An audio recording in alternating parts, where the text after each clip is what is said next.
Hello everyone. तो कहानी की शुरुआत में हमें ड्रामे की फीमेल लीड लिन को दिखाया जाता है, जो कि अपनी फेलियर लाइफ से तंग आकर सुसाइड ही करने वाली थी। इसकी बेस्टी एंड बॉयफ्रेंड ने न सिर्फ मिलकर इसे चीट किया था, बल्कि इसके अपार्टमेंट तक को वो अपने नाम करवा लेते हैं। बेचारी इस बात से दुखी होकर अपनी लाइफ को ही ख़त्म करने का डिसाइड कर चुकी थी। उसने अपने घर के गैस पाइप को लीक कर दिया था। इससे पहले कि उसे कुछ होता, अपार्टमेंट में 2 स्ट्रेंजर्स की एंट्री होती है जो कि इसकी हेल्प करते हैं। एंड इसी के साथ ही ये सीन तो कट हो जाता है।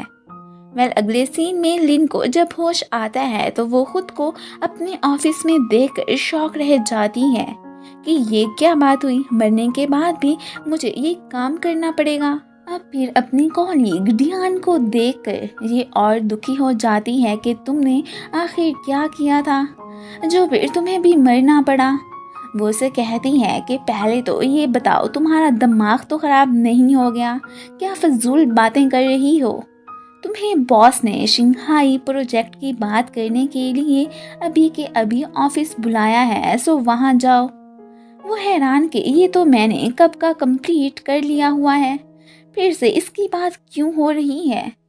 जब वो अपने फ़ोन से डेट देखती है तो ये 1 साल पीछे आ चुकी थी। ये देखकर वो तो एकदम सरप्राइज रह जाती है। अब ये तो बॉस के पास जाने की बजाय अपना सामान लेकर सीधा अपार्टमेंट ही आ गई थी। आज तो वो अपनी आंखों से ही अपनी बेस्टी और बॉयफ्रेंड को देख लेती है। और बस फिर क्या था, गुस्से में उन्हें जूते मारकर वहाँ से भगाने लगती है कि अभी के अभी तुम दोनों शेमलेस यहाँ से निकलो। उसकी बेस्टी तो आगे से बहाने बनाना स्टार्ट कर देती है कि मैं तो रात को काफ़ी ड्रंक हो गई थी, तो मुझे नहीं पता कि मैं यहाँ पर क्यों आई। लिन तो इनकी कोई भी बात सुनने और मानने को तैयार ही नहीं थी कि तुम दोनों झूठ ही बोल रहे हो।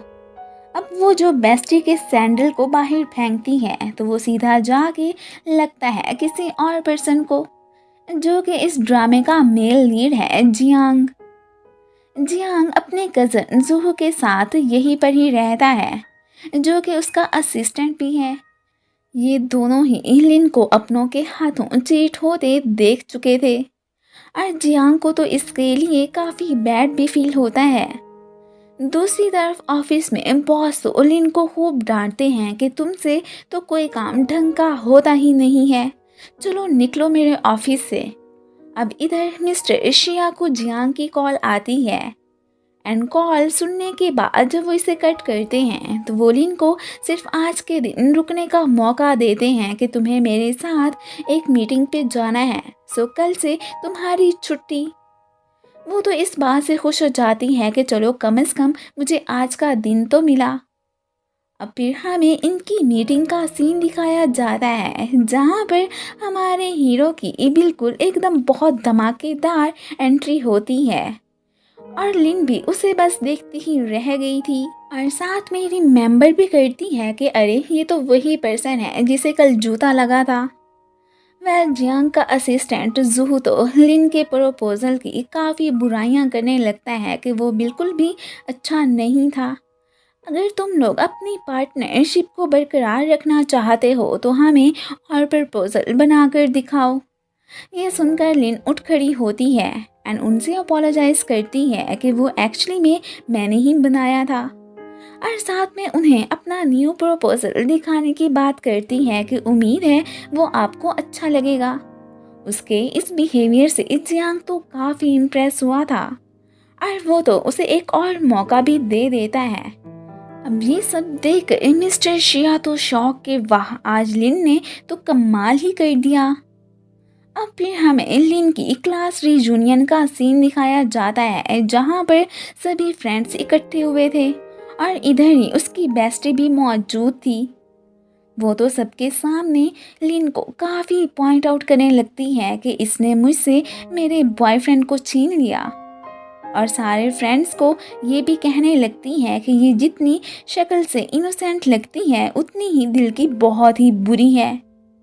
ये सब सुनकर लिन तो फिर उस पर काफ़ी गुस्सा हो जाती है एंड एक जोरदार चांटा उसके मुंह पे दे मारती है और साथ में उसे कहती है कि खुद विच होते हुए उल्टा सबके सामने बुरा मुझे ही बना रही हो, तुम्हें ज़रा भी शर्म नहीं आती।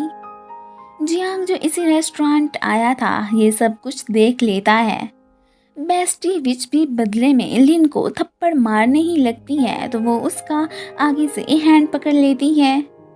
अब इससे पहले कि इनका और ज़्यादा झगड़ा होता, जियांग आकर लिन का हाथ पकड़ के उसे अपने साथ वहाँ से लेकर जाने लगता है और साथ में बाकायदा उसे लिफ्ट भी देता है। ये बात लिन को काफ़ी अच्छी लगी थी कि ये कितना काइंड और हैंडसम है। घर पर अपने बॉयफ्रेंड को देखकर फिर से उसका मूड काफ़ी ख़राब हो गया था कि ये नमूना यहाँ पर क्या कर रहा है। वो उसे जल्दी से अपने अपार्टमेंट के बाहर भेज देती है और वो ढीठ भी यहाँ से भला कहाँ जाने वाला था, उसी के दरवाजे के बाहर ही बैठ जाता है। अब ये सारा सीन जूह भी दरवाजे के पास खड़ा देख रहा था। वो इस बारे में भी जियांग को बता देता है। वो तो अब इसकी हेल्प करने के लिए फौरन से सिक्योरिटी को कॉल कर देता है। अब वो अंकल आकर इस खड़ूस को वहाँ से भगाते हैं। अब बाद में जियांग लिन के लिए एक न्यू बेडशीट भी लेकर गया था कि तुम्हारी पुरानी वाली ख़राब हो गई है ना तो तुम इसे यूज़ कर लो। वो तो ये देखकर खुश हो गई थी एंड ये देने पर फिर उसे थैंक्स भी कहती है। अब वो जो इसके बगल वाले अपार्टमेंट में ही रहता था, सो वो लिन को ऑफिस तक लिफ्ट देने की भी बात करता है कि आज हमारी मीटिंग है ना तो तुम जल्दी से तैयार होकर आ जाओ। लिन भी जब उसके साथ तैयार होकर वहाँ से जाने लगती है तो ये देखकर जू सरप्राइज के आखिर यहाँ पर क्या चल रहा है। उसे लिन का प्रपोजल इतना पसंद आया था कि वो अब उसे अपने ऑफिस की एम्प्लॉय ही बनाने को तैयार हो जाता है। ये सुनकर मिस्टर शिया और लिन शॉक रह जाते हैं। लिन उनके ऑफिस आ चुकी थी। इधर जब वो जू और जियांग को साथ में देखती है तो समझने लगती है कि जैसे जियांग गे है। ये सब सोच सोच कर तो उसे बहुत ही ज़्यादा हंसी आ रही होती है और वो उसे रोक भी नहीं पाती। जियांग ये देखकर उससे पूछ बैठता है कि ये तुम इतना क्यों हंस रही हो। वो तो खैर आगे से उसे कुछ भी नहीं बताती एंड वहाँ से जाने की करती है। अकेले में आकर वो सोचने भी लगती है कि काश मैं भी कोई लड़का होती, कम से कम हैंडसम बॉस मुझे ही लाइक करने लग जाता। जियांग ने लिन का अपार्टमेंट प्रॉपरली उसके नाम ही करवा दिया था। ये सब देखकर उसके एक्स को बहुत ही ज़्यादा गुस्सा आ रहा होता है कि आखिर ये तीसरा बंदा है कौन जो हमारे बीच टांग अड़ाने की कोशिश कर रहा है। ऑफिस में विच इससे झगड़ने पहुंच चुकी थी कि तुम पता नहीं ऐसी कौन सी चाल चल रही हो कि जियांग तुम्हारे वश में आकर हेल्प कर रहा है। इस बात से लिन तो फिर गुस्सा होकर सिक्योरिटी से कहकर उसे वहां से धक्के मारकर निकलवा देती है। अब जियांग ने उसकी इतनी हेल्प की थी सो वो उसे जाकर रात को खाने पे इनवाइट करती है कि मैं खुद ही आपके लिए खाना बनाऊंगी। लेकिन लिन को तो खाना बनाना बिल्कुल भी नहीं आता था, सो जियांग खुद ही कुछ बनाने लगता है। अब इधर तो ये दोनों एक दूसरे के बहुत क्लोज भी आ गए थे। लिन तो फिर ब्लश करती हुई वहाँ से जाने लगती है। डिनर करते वक्त लिन जियांग को बताती है कि मुझे खाना खाना बहुत ही पसंद है और आज तो आपने बनाया भी बड़े मज़े का ही है। वेल जियांग उससे पूछने लगता है कि इसके अलावा तुम्हें और क्या क्या पसंद है। तो लिन उसे फिर बताने लगती है कि बॉक्सिंग करना, क्योंकि इस तरह मैं अपने माइंड पे आए वर्क के प्रेशर को कम कर लेती हूँ। अभी वो जियांग के खाने की तारीफ करने के साथ साथ उसे थैंक्स भी कहती है। सोते वक्त दोनों ही एक दूसरे को याद करके स्माइल करने लगते हैं। जियांग ने जू को बॉक्सिंग जिम ज्वाइन करने को कहा था और वो ये सुनकर गुस्सा हो जाता है कि मैं तो कभी भी ना करूं। लेकिन अगले दिन वो तो फिर वहाँ पर पहुँचा भी होता है। लिन भी इधर ही आई थी। कोच इन दोनों को एक साथ में मिलकर ही प्रैक्टिस करने के लिए कहते हैं। जू तो समझ रहा था कि इसे बॉक्सिंग करना बिल्कुल भी नहीं आता है, जो कि उसकी बहुत ही बड़ी गलतफहमी थी। लिन तो उसे इतनी ज़्यादा मुक्के मारती है कि उसे तो फिर अपनी नानी तक याद आ जाती है। एंड वो तो अब ये बात समझ चुका था कि इस लड़की को हल्के में लेना कोई अच्छी बात नहीं थी। जियांग भी इधर ही आ चुका था। वो लिन को बॉक्सिंग ग्लव्स गिफ्ट करता है। ये देखकर जू तो एकदम शॉक ही रह जाता है।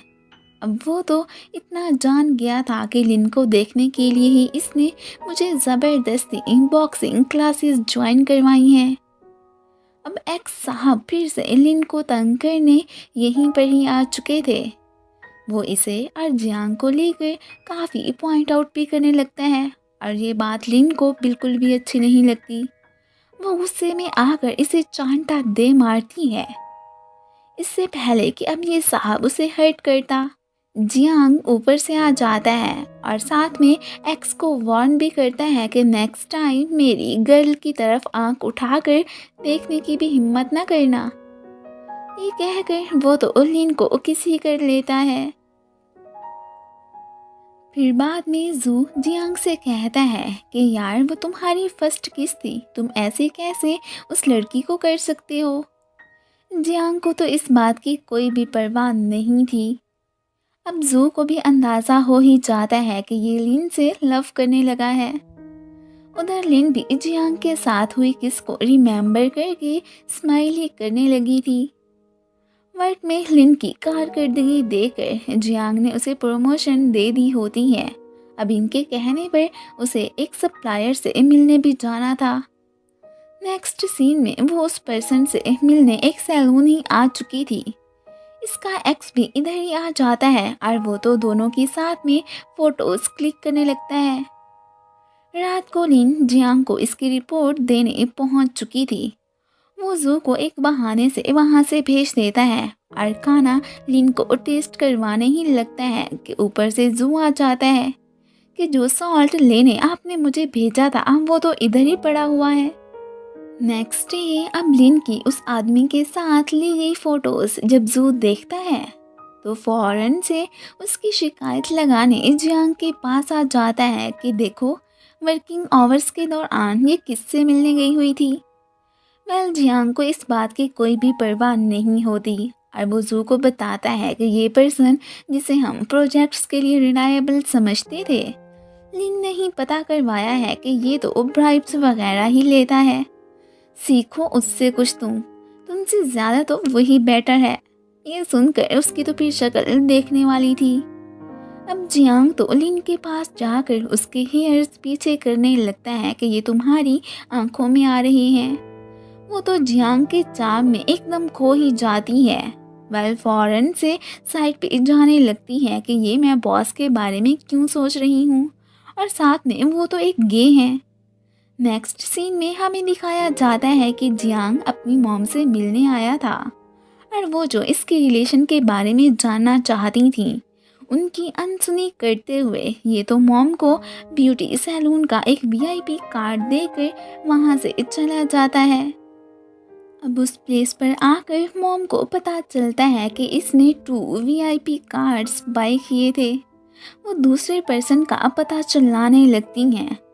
वो कार्ड किसी और के पास नहीं बल्कि लिन के पास ही था और वो तो अभी तक सैलून गई ही नहीं थी। वो तो लिन को देखने ऑफिस ही आ जाती हैं। लिन भी इन्हें देखकर सरप्राइज के ये बॉस की मॉम है। अब मॉम समझ रही थी कि ये उनके बेटे के साथ हैंग आउट कर रही है। सो वो लिन को बहुत सारी मनी देती हैं कि तुम ऐसे ही मेरे बेटे के साथ 1 साल डेटिंग करती रहो।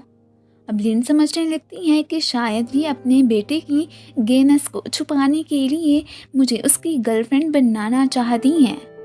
अब बदले में उसे पैसे भी मिल रहे थे। वो तो फौरन से उनकी बात मान जाती है। मॉम को लिन काफ़ी अच्छी लड़की लगी थी।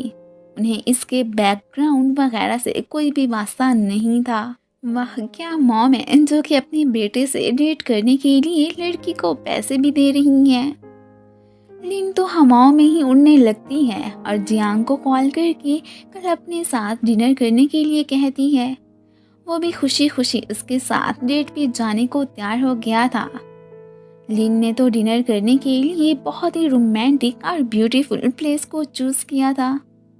आज उसके इस बिहेवियर से वो भी थोड़ा हैरान तो हो रहा होता है कि इसे अचानक क्या हो गया है। उसके पूछने पर लिन उसे झूठ बोल देती है कि ये सारा खाना मैंने ही बनाया है, और फिर खुद उसे केक खिलाने भी लगती है। वो तो कम्प्लीटली ऐसे बिहेव कर रही थी जैसे उसकी गर्लफ्रेंड बन चुकी हो। साथ में वो दोनों फोटोज भी बनाने लगते हैं। एक दफ़ा तो वो गिरने ही लगी थी तो जियांग उसे पकड़ लेता है। अब इससे पहले कि ये दोनों किस करते, डिलीवरी मैन आ जाता है कि मैडम आपने जो ऑर्डर किया था वो आ चुका है। बेचारी का एक झूठ तो फिर पकड़ा ही जा चुका था। जियांग तो उससे इस बात को लेकर कोई डिस्कशन नहीं करता और दोनों एक साथ में बहुत ही अच्छा टाइम स्पेंड करते हैं। लिन ने अपने और जियांग के रिलेशनशिप को पब्लिकली शो करवा दिया था, और ये बात वो जियांग को भी आकर बता देती है कि मैंने तुम्हारे और जू के रिलेशन को बचाने के लिए अपना रिलेशनशिप रिवील कर दिया है। ये सुनकर तो वो दोनों ही काफ़ी सरप्राइज रह जाते हैं और जू से फिर ये कहने लगती है कि तुम इस बात को लेकर ज़रा भी परेशान ना होना, ये तो जस्ट फेक है ताकि लोग तुम दोनों को लेकर बातें ना करें। ये सुनकर वो दोनों तो फिर और ही ज़्यादा शॉक रह जाते हैं कि आखिर ये क्या बातें कर रही है। वो जियांग को ये भी बता देती है कि मॉम ने मुझे तुमसे डेट करने के लिए पैसे दिए थे। ये सुनकर उसे तो फिर इस पे काफ़ी ही ज़्यादा गुस्सा आने लगता है और वो जू को वहाँ से जाने के लिए कह देता है कि मैंने अकेले में लिन से बात करनी है। अब बाहर खड़ा एक एम्प्लॉय इनकी सारी बातें सुन चुका था एंड उसे यहाँ पर जू भी देख लेता है। जू को वहाँ से भेजकर जियांग लिन से पूछने लगता है कि क्या वाकई में तुमने उस रात मुझसे डेट मॉम के कहने पर ही की थी। उसकी खामोशी से ये और ही सैड हो जाता है कि इसका मतलब तुम्हारे दिल में मुझे लेकर कोई भी फीलिंग्स नहीं है। लिन को पता चल चुका था कि उसे जियांग और जू को लेकर मिसअंडरस्टैंडिंग ही हुई थी, ये दोनों गेम नहीं है। एम्प्लॉय को विच ने ही पैसे देकर वो इंफॉर्मेशन ले ली थी कि पैसों की खातिर लिन ने जियांग से डेट की है। वो तो अब ये न्यूज़ सोशल मीडिया पे डाल देती है। ऑफिस में सभी एम्प्लॉयज लिन को लेकर गॉसिप्स करना स्टार्ट कर देते हैं और साथ में उसे अजीब सी इन नज़रों से भी देखने लगते हैं। इस सब का जब लिन को पता चलता है तो वो सैड हो जाती है। जू तो अब उसे ऑफिस में बुलाकर खूब डांटने भी लगता है कि देखो तुम्हारी वजह से अब क्या हो रहा है। जियांग ने तो उसे एम्प्लॉय को बातें करते सुन लिया था। अब उसे देखते ही वो तो वहाँ से भाग निकलता है। इन्हें पता चल चुका था कि वो न्यूज़ इसी खड़ूस ने ही फैलाई है। अब दोनों ही नेक्स्ट डे जानबूझ के उसी एम्प्लॉय के आसपास बैठकर बातें करने लगते हैं कि जो कंपनी के साथ गद्दारी करता है उसके साथ तो बहुत बुरा करना चाहिए। ये दोनों तो फिर उसे डराने के लिए कहने लगते हैं कि क्यों ना हम एक सीरियल किलर को हायर करके उसे मरवा ही दें, किसी को क्या पता चलना है। अब ये सुनकर उस एम्प्लॉय की तो हमाइयाँ ही उड़ जाती हैं। वो फौरन से इनके सामने अपना जुर्म एक्सेप्ट कर लेता है। इनका प्लान तो कामयाब हो ही गया था। अब फैलाई इस न्यूज़ को सोशल मीडिया से डिलीट करवा दिया जाता है। अब उसी एम्प्लॉय से इन्हें पता चला था कि ये सब उससे एक्स और विच ने करवाया था, तो ये लोग उन पे केस ही करवा देते हैं। अब जियांग को लिन पे ज़रा भी गुस्सा नहीं था। उसे इतना तो पता चल चुका होता है कि लिन ने वो सब जस्ट एक गलत फहमी में आकर उन्हें प्रोटेक्ट करने के लिए ही किया था। इसलिए वो लिन के पास जाता है। लिन उसे कहती है कि मैं अपनी कंपनी वापस जाना चाहती हूँ, लेकिन जियांग भला अब उसे कहाँ जाने दे सकता था। वो तो इसकी रिस्पॉन्सिबिलिटी लेने को तैयार था। ये सुनकर लिन फिर खुश हो जाती है। नेक्स्ट डे लिन को कंपनी से गायब देखकर वो तो परेशान होकर फौरन से उसे ढूंढने निकल पड़ता है। अब बाद में जियांग उसे कॉल्स करने की भी ट्राई करता है, लेकिन आगे से वो तो पिक ही नहीं कर रही थी। अब वो करती भी कैसे? एक्स और विच ने मिलकर इसे किडनैप जो कर लिया था। उनका इरादा इसके बदले में जियांग से पैसे बटोरने का था और वो बाद में जियांग को कॉल करके इसे लेने आने का भी कह देते हैं। जियांग फिर इन्हें जल्दी से एड्रेस भेजने का कहकर फौरन से उसी प्लेस पर जाने लगता है। विच तो इससे जेलिसी में आकर थप्पड़ भी मारने लगती है। वो कहाँ बर्दाश्त कर सकती थी कि इस जैसी आम सी लड़की से कोई रिच बॉय लव करे। बेस्टी होते हुए भी वो लिन के साथ ऐसा कर रही थी। ऐसी दोस्तों से अच्छा बंदा फिर अकेला ही ठीक है। जियांग की भी फिर इधर एंट्री हो जाती है। अब ये तो लिन को देने के बदले में उससे बहुत सारी मनी मांगते हैं, जो कि वो फौरन से देने को तैयार हो जाता है। फिलहाल जियांग अपनी पॉकेट से कुछ निकाल कर एक्स को दे मारता है और फिर एक हीरो की तरह उस पर अटैक भी कर देता है। इसी दौरान नाइफ लगने से जियांग जख्मी भी हो गया था। वो इस बात की परवाह किए बिना एक्स का तो फिर बर्था ही बना देता है। ये देखकर विच भी काफी डर गई थी। जियांग अब लिन को लेता वहां से जाने लगता है कि चलो घर चले, इनका तो मैं अभी बंदोबस्त कर लूंगा। विच और एक्स को अपने किए की सजा मिल ही गई थी। घर आकर लिन जियांग से अपोलोजाइज करती है कि मेरी वजह से तुम्हें ये सब फेस करना पड़ा। जियांग तो उसे हक करके कहता है कि कोई बात नहीं, तुम तो ठीक हो ना। उसे रोते देखकर जियांग मिनटों में उसका मूड फ्रेश कर देता है एंड दोनों सारे गम भुलाकर फिर ड्रिंक करने लगते हैं। लिन ड्रंक होकर जियांग को अपने एक ड्रीम के बारे में बताने लगती है कि सपने में मैंने जिस लास्ट पर्सन को देखा था वो तुम थे। अब यहाँ पर जियांग को तो पता चल चुका था कि ये आखिर किस सपने की बात कर रही है। जब इसने सुसाइड करने की कोशिश की थी तो जिस पर्सन ने उसकी जान बचाई थी वो असल में जियांग ही तो था। खैर अब वो जियांग को किस करने ही लगती है। किसी के साथ ही ये सीन तो कट हो जाता है। नेक्स्ट डे वो उठकर देख के सरप्राइज रह जाती है कि जियांग ने उसकी शर्ट पहनी हुई थी। वो तो अब फिर इससे पूछने लगता है कि क्या तुम भूल गए कि लास्ट नाइट हमारे बीच क्या हुआ था। अब उसे तो कुछ भी याद नहीं आ रहा होता। मॉम भी अपार्टमेंट ही आ गई थी। वो लिन से बात करने ही आई थी और यहाँ पर वो इसे बताती हैं कि मैंने तुम्हें वो पैसे जियांग से 1 साल बाद शादी करने के लिए ही दिए थे कि तब तक तुम मुझसे डेट करती रहो। वो तो ये सुनकर काफ़ी सरप्राइज होती है। अभी वो इससे उस बात का आंसर लेने ही आई थी। लिन उन्हें जवाब देने के लिए टाइम मांगती है, जो कि वो उसे देकर वहाँ से चली जाती हैं। ऑफिस में एक्स और विच लिन की मिन्नतें करने पहुंच आए थे कि जियांग ने जो हम पर केस वगैरह करवाए हैं प्लीज़ उससे कहकर वो ड्रॉप करवा दो। वो तो उनकी कोई मदद करने को तैयार ही नहीं थी कि जो किया है उसकी पनिशमेंट तो तुम लोगों को मिलनी ही चाहिए।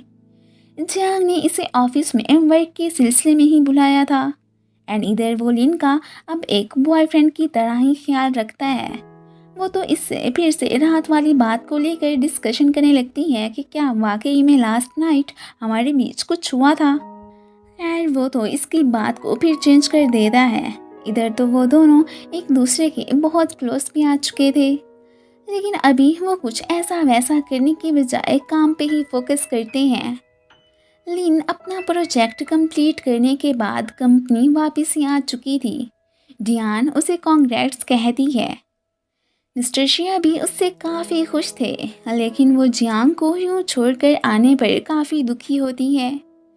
अब यहाँ पर मिस्टर शिया उसे एक सेलिब्रेशन पार्टी के बारे में बताकर ड्रेस भी देते हैं कि शिंघाई ग्रुप ने हमें स्पेशल इनवाइट किया है और तुम हमारी तरफ से ही वहाँ पर जाओगी। लिन को तो पता चलता है कि जियांग वर्क के सिलसिले में अब्रॉड गया है। वो ये सुनकर सैड हो जाती है कि वहाँ पर वो तो होगा ही नहीं। लिन बहुत सोचने के बाद मॉम के पास जाकर उन्हें उनके पैसे वापस कर देती हैं कि मुझे ये नहीं चाहिए, और ये कहकर वो तो वहाँ से चली गई थी। अब बाहर आकर जियांग को खड़े देखकर वो तो एकदम खुश हो जाती है। वो एब्रॉड से लिन के लिए ही वापस आ गया था। जियांग लिन से अपना लव कन्फेस करने के साथ साथ उसे ब्यूटीफुल रिंग देकर शादी के लिए प्रपोज भी कर देता है। वो भी उसे फिर हाँ कह देती है। अब दोनों ही यहाँ पर किस कर लेते हैं एंड इसी के साथ ही ये ड्रामा ख़त्म हो जाता है। Thank you for watching.